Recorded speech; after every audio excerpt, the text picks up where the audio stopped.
There's a good lad. George, I thought perhaps you'd decide to come to church as it's Whitsunday. No, my dear, I think I'll look after the house. By the way, you must tell Ernest not to stare at people. It almost puts me out, and what strangers must think I cannot imagine. I don't mean to stare, Father. I find people interesting. Not at your age. We must hurry. Look at the time. You carry the Bible, Gurney. Yes, Father.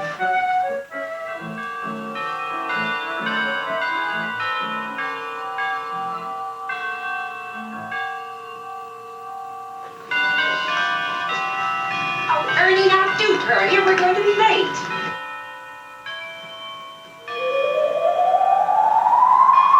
It's all right, Mother. The vicar is only just getting into his church clothes.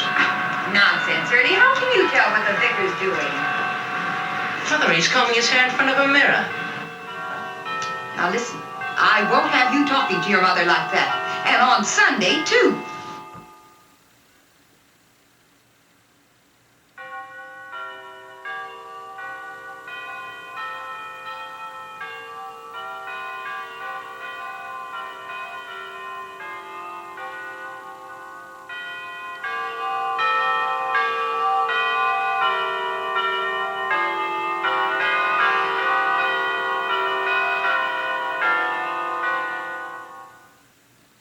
Goodness, it looks as though we're the last to get here, Ernest. Speak to the vicar's wife.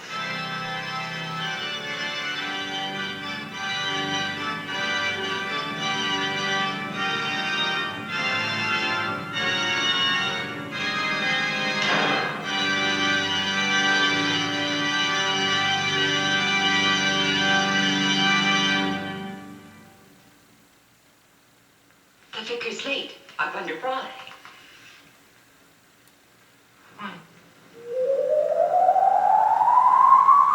Why, the vicar's lost his false teeth.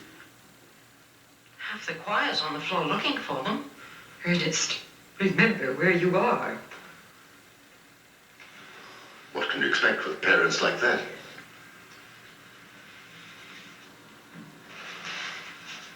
Ernest, you have disgraced your mother.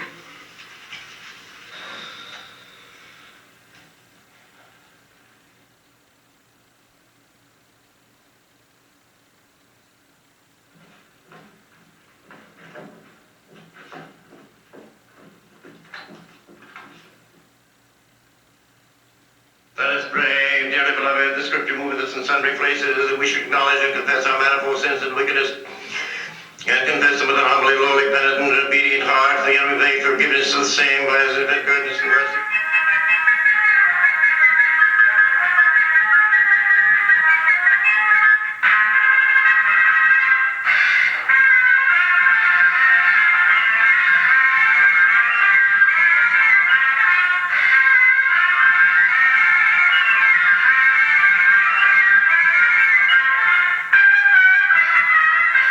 May his blessing rest on you and abide with you now and forevermore. Amen.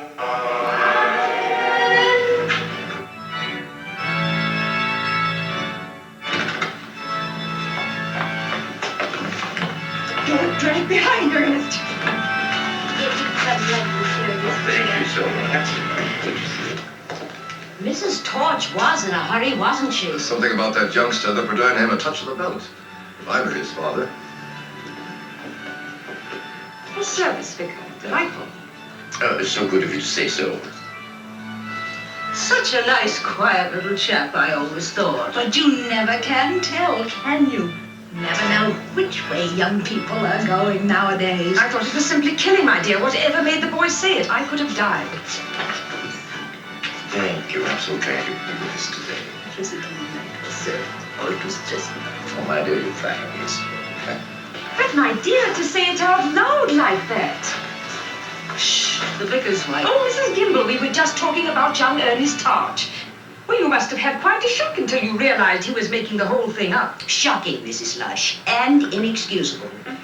But between ourselves, my husband has been complaining that a slight accident to his dentures may make him late. The poor dear vicar. Then they really were on their hands and knees looking for them? Naturally. But two blacks don't make a white, Miss Manister.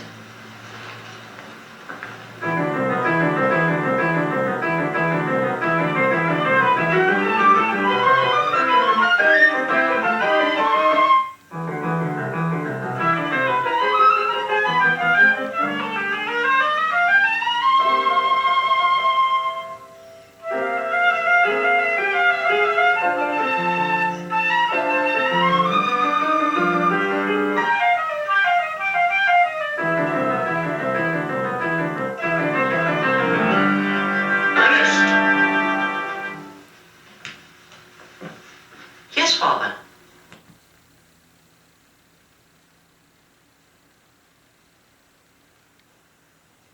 Your mother says you have disgraced us, Ernie. That is bad enough. But to have disgraced us in church. Where is your sense of honor? Where are your manners? And above all, where is your duty to us? But what would you do if you suddenly saw through a wall? I don't see through walls. Nor do you, nor does anyone else. If you think you can change the subject by talking nonsense, you are very much mistaken. Your father is not fooling. Your mother's been so upset that she's had to go upstairs. And I want an explanation. Well, I happened to see through the wall into the vestry, where Mr. Gimble and the choir were searching for the false teeth. And as Mother was worried about the service being late, I told her what was happening. But even if it was happening, which I refuse to believe. Oh, but it was. I saw it. Do not interrupt your father. I was saying it did not happen and you did not see it. But even if it was happening and you did see it, not through a wall, of course. But I did see it through a wall. Oh, silence, Ernest. You have disgraced your mother by talking aloud in church about false teeth. Were it not for lunch, I should punish you now. If your school, which is costing me good money, doesn't teach you manners, it seems to me you had better start earning a living. There is no time for fooling in the school of life. What shall I work as, Father? Mr. Quayle would be willing to give you a start in his office. I discussed it with him not long after your bad report from school. Mr. Quayle would be willing to take you out of consideration for your mother and me.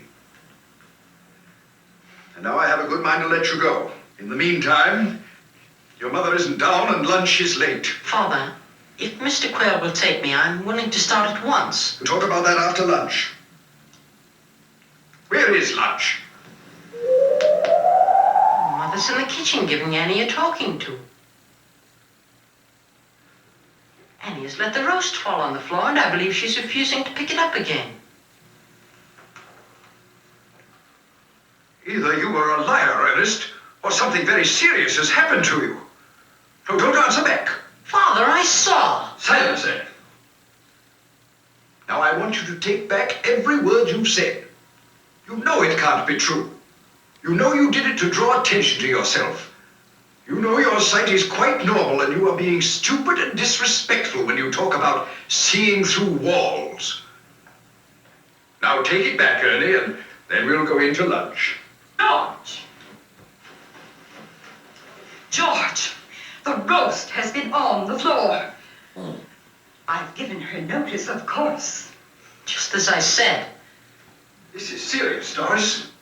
More serious than I have been led to suppose. Well, nobody led you to suppose that Annie would be impertinent and drop the roast, that I should give her notice. For God's sakes, let's have something to eat. We can't face this on empty stomachs. George! Please remember where you are. I see no necessity to face anything. Annie may be under notice, but she's dishing up the roast as if nothing has happened. As if nothing had happened. When you know all, Doris, you will realize that... What? That all is not gold that glitters. Come to dinner.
family's mental instability at a time like this? There, my dear. I shall speak to Ernest at once.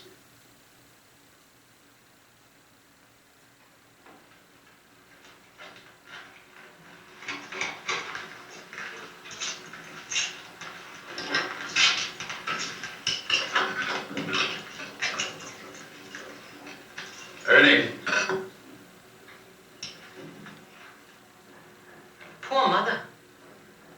I'm sorry she's been crying. Ernest, once and for all, facts are facts. What you don't see, you don't believe. But I saw you. Mother began to cry and you... Ernest, how long has this been going on? Well, it really happened for the first time on the way to church this morning. Your mother and I will never believe in it. You must try to give up the habit. But it's only just beginning.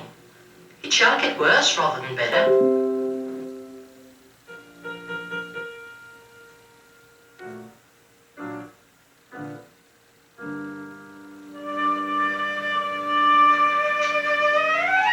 There, I think that'll do. You read it, my dear. Oh, I hope the headmaster won't misunderstand. I myself have never believed in the extra expense of all this education. And now you see what it has led us to. Easy to be wise after the event, George. School or no school, I, for one, shall never feel safe with Ernest going about saying that he Don't can see... repeat it. It only encourages us to believe what we know isn't true. Oh, George, I think we ought to take him to see that Dr. Rupel. Now, after all, when Mrs. Haverstock's little girl had that nervous twitch, he did wonders. More expense. And how can any doctor deal with a small boy seeing, well, never mind what? But you know as well as I do, George, that it must be the hallucinations. I never heard of hallucinations coming true. But whatever they are, we must put a stop to them. Why, he might be seeing us even now. Yes, take him to Dr. Rupel's by all means, and I shall go and see Bert Quayle and fix up that boy's start in life. I'll call him in. Mother, did you wish to speak to me? Oh, goodness, you gave me quite a turn, Ernest. What did I tell you, Doris? Yes, Ernest, dear, I do want to talk with you. Now, I should like to have you come with me and see Dr. Rupel. Before you start out on your new work, I want to feel that you've been medically examined.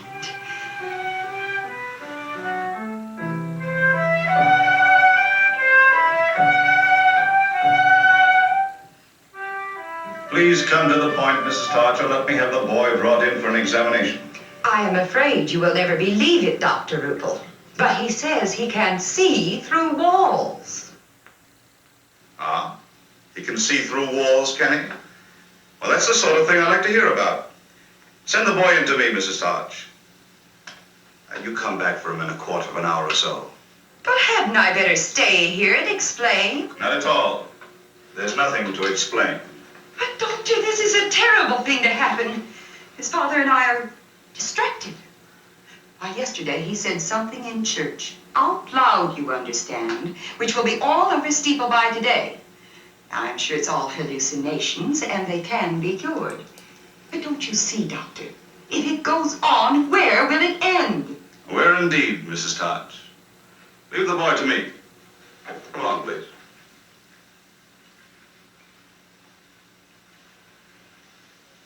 Hello, Doctor. Hello, boy.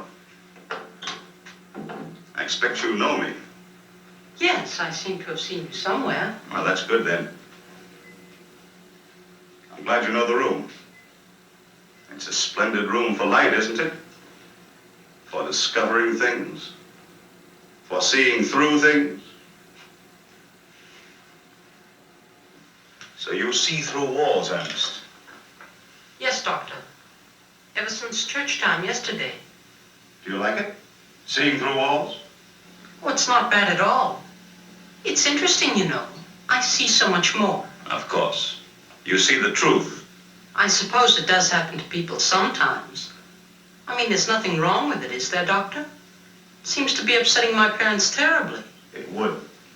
Your mother brought you to me to be cured. Is it as serious as that, Doctor?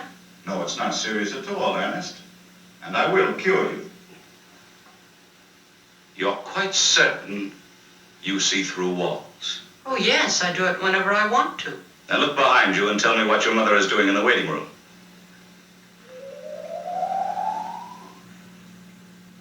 She's trying to fold up the National Geographic that I was looking at while I was waiting. But she can't do it, it's too thick.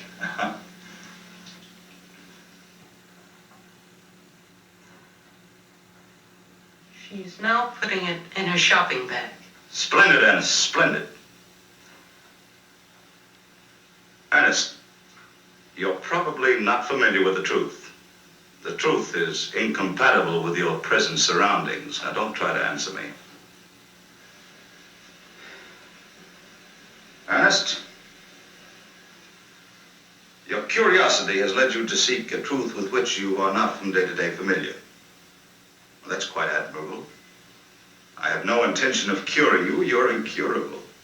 But you just said. Let's make a pact, you and I. Ernest, you will promise me here and now never to mention seeing through a wall to your father or mother. Never to mention it, indeed, to anyone in Steeple. But that would be a lie. A lie. In defense of truth. The fact is, Ernest, even if you did mention it, no one would believe you. Nowadays, people are educated out of believing in things that don't happen. That's deplorable, because a wise man will tell you that things don't happen as often as they do happen. I don't see through walls. More often than I do see through walls, come to think of it. Bravo, my boy. Well, now for a test. Your mother will want to know if you are cured. We understand each other? Good boy. You may come in now, Mrs. Tosh.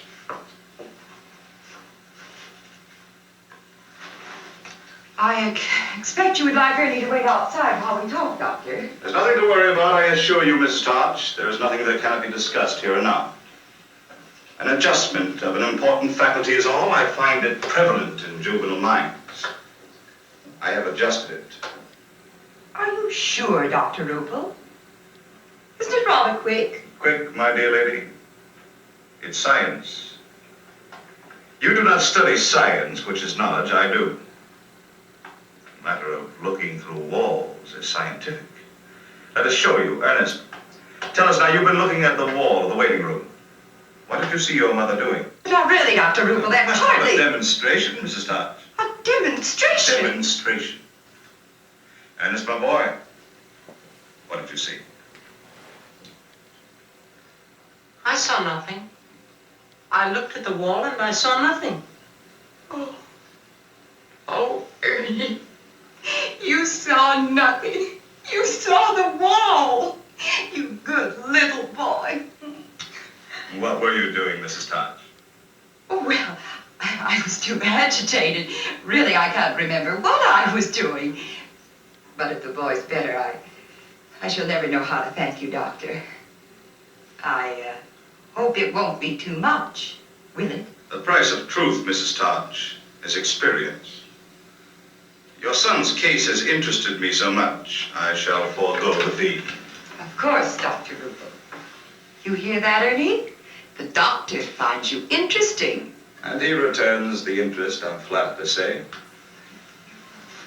Well, Ernest, why don't you take one of the National Geographics in the waiting room home with you? Take your mind off this tiresome consultation.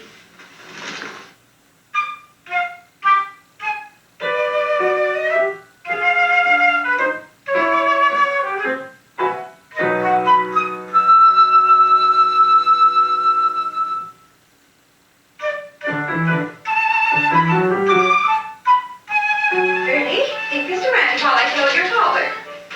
What's there to tell? Your mother knows best, Ernie. I told Annie to do potatoes in their jackets. I don't see any need for that, George. Well, I just fancied them, Doris. I don't remember having them since the day Cousin Albert died. Oh, George, how can you talk like that when we both have so much at stake? boiled potatoes on Mondays have been good enough for us ever since we were married. Quite right, Doris.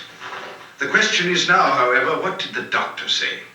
I'm glad I insisted on going to see this Dr. Ruppel. Why, he seemed to understand it from the beginning. He tried it out on the spot. He asked Ernest if he'd seen into the waiting room where I was. Ernest had seen nothing. And it's a very thin wall, I happened to notice. Just another waste of money then, I suppose. The druggist might have put up a bottle or something which would have done as well. It hasn't cost us a thing, George. Just shows what a clever man that Dr. Ruppel is. He was so interested in Ernie's case that I managed to get him to forego his fee. What do you think of that, dear?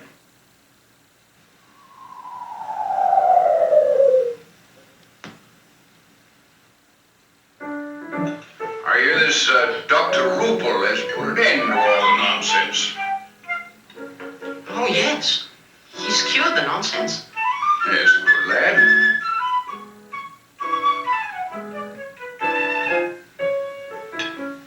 Have some more meat, Ernie?